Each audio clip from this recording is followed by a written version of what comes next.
If irony could be bottled, I would be drowning in it right now. All I wanted was to water my roommate's plants for the weekend. Somehow, that harmless little chore turned into me being locked inside a Manhattan apartment that costs more per month than my entire college tuition.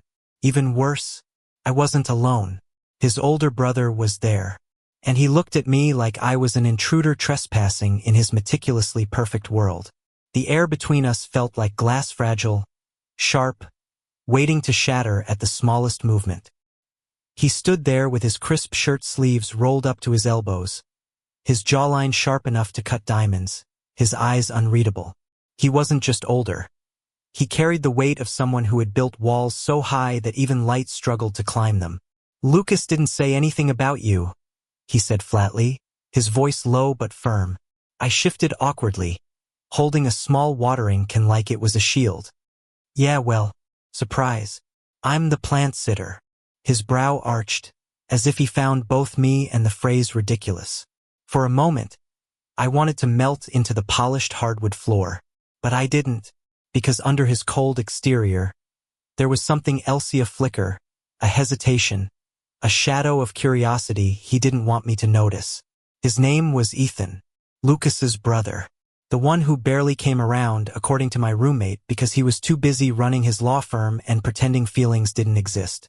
And yet, here he was, standing across from me in a sunlit apartment filled with silent plants and unsaid words. I should have left after watering. That was the deal. In, out, back to my own world. But the door?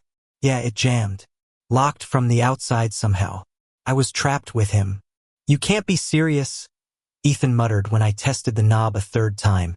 "Do I look like I'm joking?" I shot back, nerves sharpening my tone. "Unless you've got a hidden escape hatch somewhere, we're both stuck." His silence stretched, heavy and suffocating. Then he sighed, rubbed his temples, and muttered, "Of course." I don't know what I expected. Anger? Maybe for him to accuse me of staging some ridiculous setup to invade his space. Instead, he simply moved toward the windows, the skyline reflecting in his eyes as though he was looking anywhere but at me. For the first hour, we coexisted in silence. I busied myself with Lucas's plants, checking their leaves, misting them carefully. It gave me something to do, something to focus on besides the way Ethan's presence filled the room. He sat on the couch, reading emails on his phone, pretending I wasn't there. But his occasional glances betrayed him. He was aware, always aware. The silence broke when I tripped over the watering can and nearly face-planted into Lucas's monstera. "Smooth," Ethan said, his lips twitching almost imperceptibly. "Don't laugh at me," I groaned, cheeks burning. "I'm not laughing," he replied, but the corners of his mouth betrayed him. That was the first crack in his armor. Small but real. By the time evening draped itself over the skyline, the apartment felt different.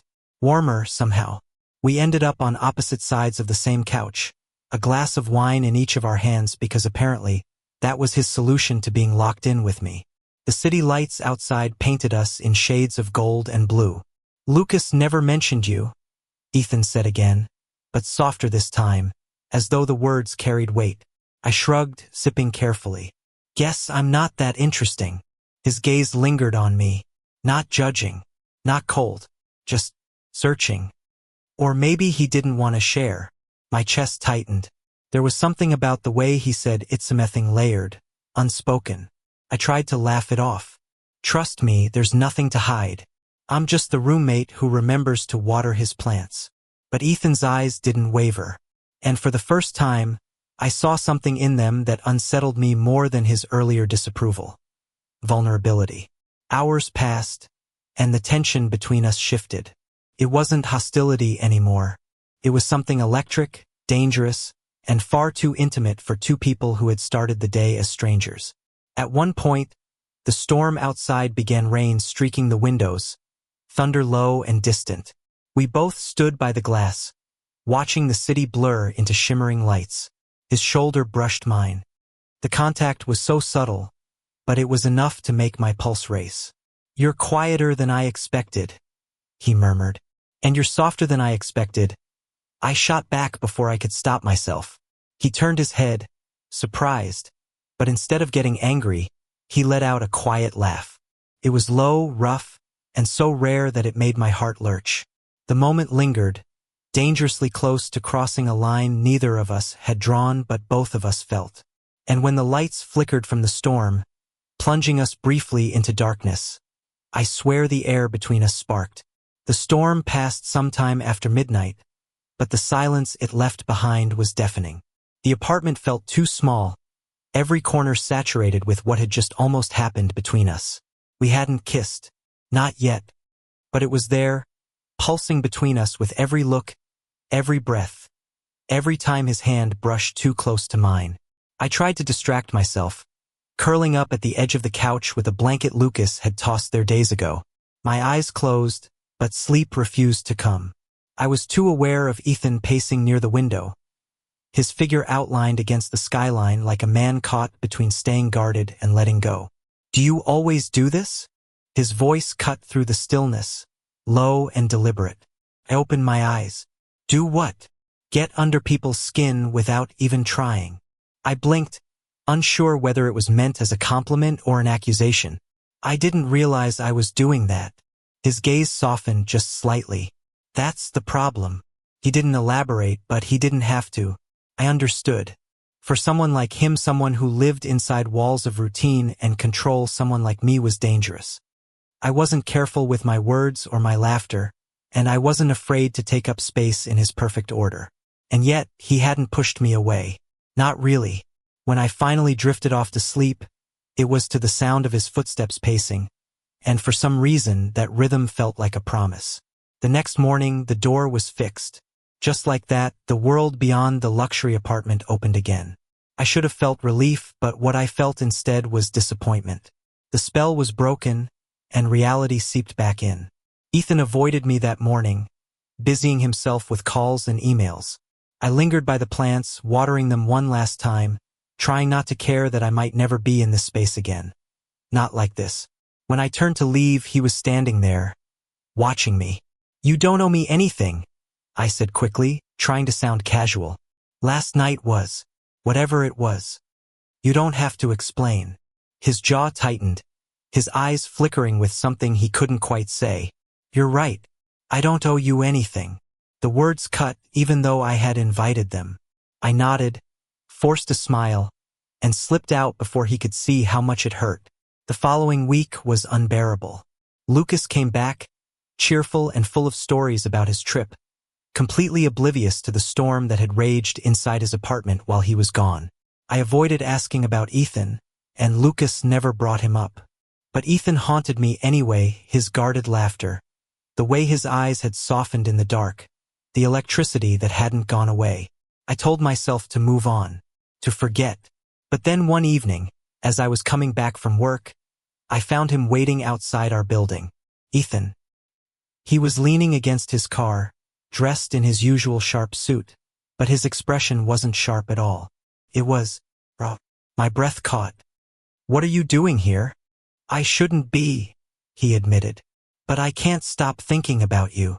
The world seemed to tilt. I stepped closer without meaning to, my pulse in my throat. "I thought you didn't."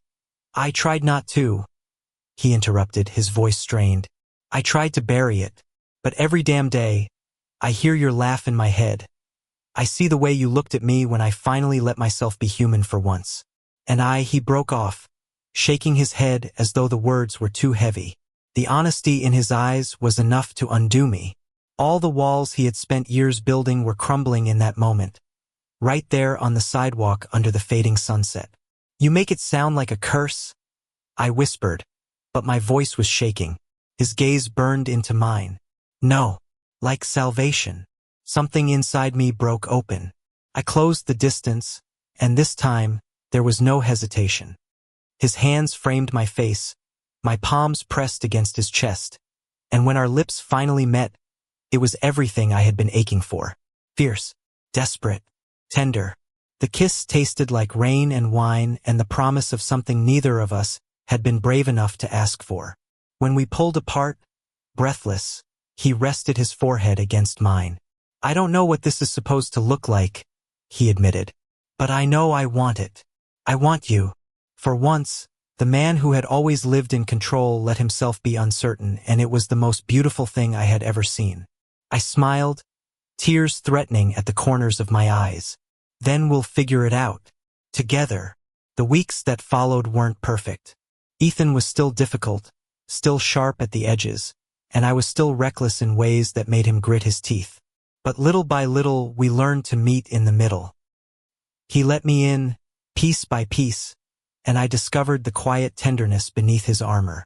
He discovered that my chaos wasn't meant to destroy him, it was meant to remind him that life could be lived, not just managed. Lucas eventually found out, of course. His reaction was a mix of shock, disbelief, and then, surprisingly, support. "You tamed my brother?" He'd laughed. "Good luck with that."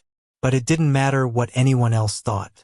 What mattered was the way Ethan's hand found mine under the table, steady and sure, as though he had made a choice and wasn't planning to let go. And in that choice, I found something I hadn't been looking for when I first agreed to water a few plants.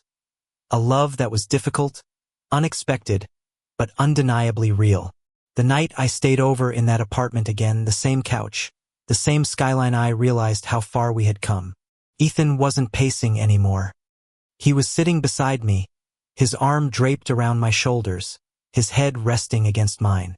"Funny," I murmured. "All this started because of a locked door." He kissed the top of my hair, his voice soft. "Maybe it wasn't locked. Maybe it was just waiting for the right person to open it." And with that, I knew. Whatever came next, we weren't trapped anymore. We were exactly where we belonged. Thank you for listening. Don't forget to like and subscribe to stay updated with the latest videos.